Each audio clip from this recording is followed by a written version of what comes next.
इस कोड में अगर हम ये कोड को रन करते हैं तो इसका जो आउटपुट आएगा वो आएगा लर्निंग हब।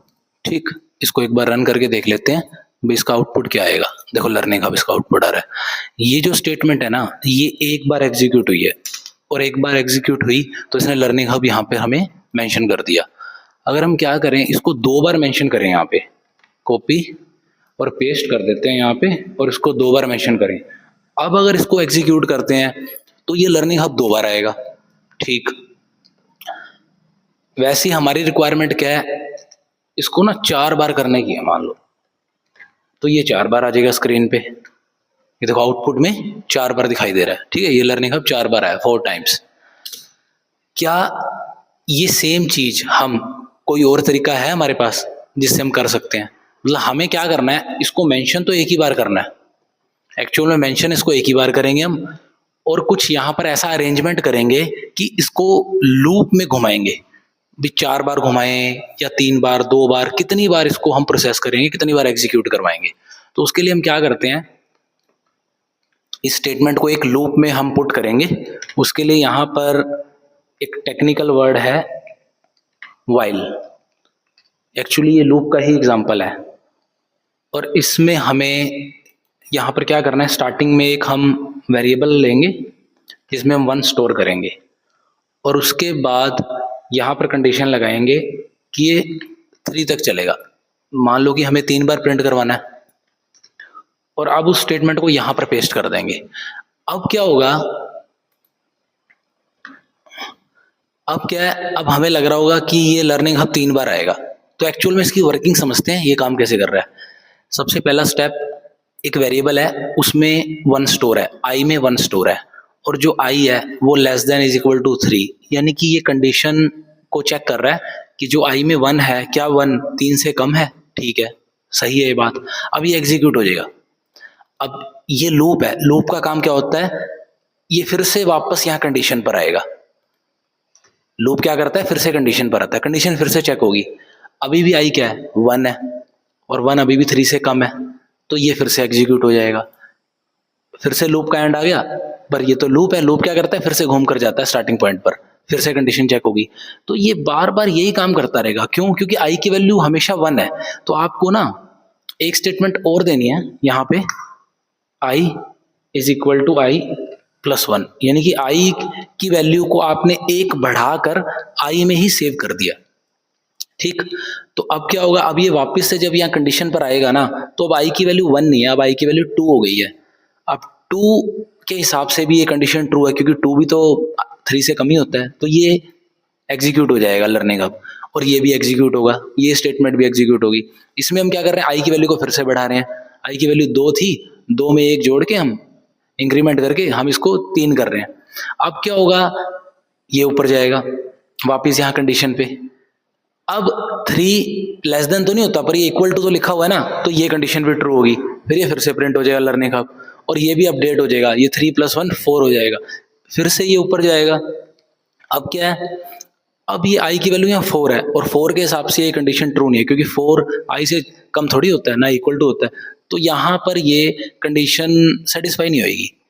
तो अब क्या होगा, ये कुछ भी रन नहीं होगा, ये बाहर आ जाएगा यहाँ, मतलब लूप यहाँ पर ब्रेक कर जाएगा हमारा। ठीक, तो अभी इसका अगर आउटपुट चेक करते हैं तो हमारे पास ये 3 बार प्रिंट करके देगा। देखो ये 3 बार प्रिंट करके दे रहा है। ठीक, अच्छा अगर हम इसको ना लगाएं, जैसे कि पहले बात हो रही थी, अब क्या होगा, अब ये आई हमेशा 1 है, हमेशा 1 होने के कारण क्या है, हमेशा 3 से छोटा है, तो ये हमेशा के लिए इसको रन करता रहेगा इनफाइनाइट। इसका आउटपुट देखते हैं हम, तो लर्निंग हब आता ही रहेगा। ये देखो ये फ्लक्चुएट हो रहा है ना ये कोड, ये स्क्रीन कहीं रुक ही नहीं रही है, देखो इनफाइनाइट चल रहा है। ये देखो आप यहां आप देख सकते हो इसको, ये इनफाइनाइट चल रहा है। इसको हम बंद करते हैं। ठीक है, तो ये इस तरह से काम कर रहा है। अभी ये हमने व्हाइल लूप स्टडी किया है। अच्छा, इसी में अगर हम फॉर लूप को स्टडी करना चाहें, काफी तरीके होते हैं उसको स्टडी करने के, पर मैं आपको एक ट्रिक बताता हूं। ठीक है, आप यहां व्हाइल की जगह पे ना फॉर मेंशन कर दो, तो क्या ये फॉर लूप बन गया। अगर मैं इसको चलाऊं तो ये तो एरर देगा, ये देखो एरर आ रहा है।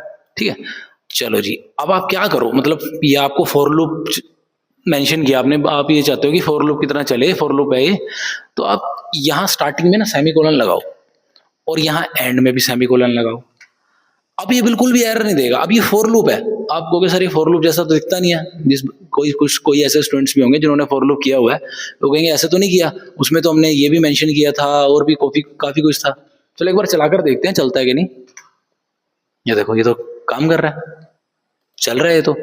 अच्छा, साथ साथ हम इसमें ये वाली स्टेटमेंट भी लिख देते हैं, ठीक। तो ये 3 बार प्रिंट करवाएगा, ये देखो 3 बार प्रिंट करवा रहा है, मतलब फॉर लूप चल रहा है ना, जैसे फॉर लूप चलता है। ओके, अच्छा, पर एक्चुअल में फॉर लूप यूज क्यों करते हैं? जो वाइल है हमारे पास, तो फॉर क्यों? देखो फॉर में एक्चुअली क्या है, हमारे पास फैसिलिटी है कि ये जो स्टार्टिंग है और ये जो कंडीशन है और जो ये इंक्रीमेंट डिक्रीमेंट जो भी हम लेते हैं यहाँ पे, ये तीनों को हम यही मेंशन कर सकते हैं। जैसे कि ये यहाँ मेंशन ना करके आप इसको यहीं दे दो, i इज इक्वल टू 1, और इसको भी आप यहाँ पे i is equal to i plus 1। कुछ लोग i प्लस प्लस भी लेते हैं, आप वो भी ले सकते हो।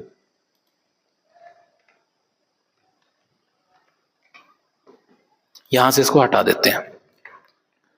देखो ये कंप्लीट क्या है, फॉर लूप की प्रेजेंटेशन है। फॉर लूप को ऐसे लिया जाता है, एक्चुअल में वर्किंग इसकी वाइल लूप जैसी ही है। देखो अगर आप ध्यान से देखो, स्टार्टिंग पॉइंट तो यही रहेगा, पहले भी यही था, फिर कंडीशन थी, जैसे वाइल लूप में अभी देखा हमने।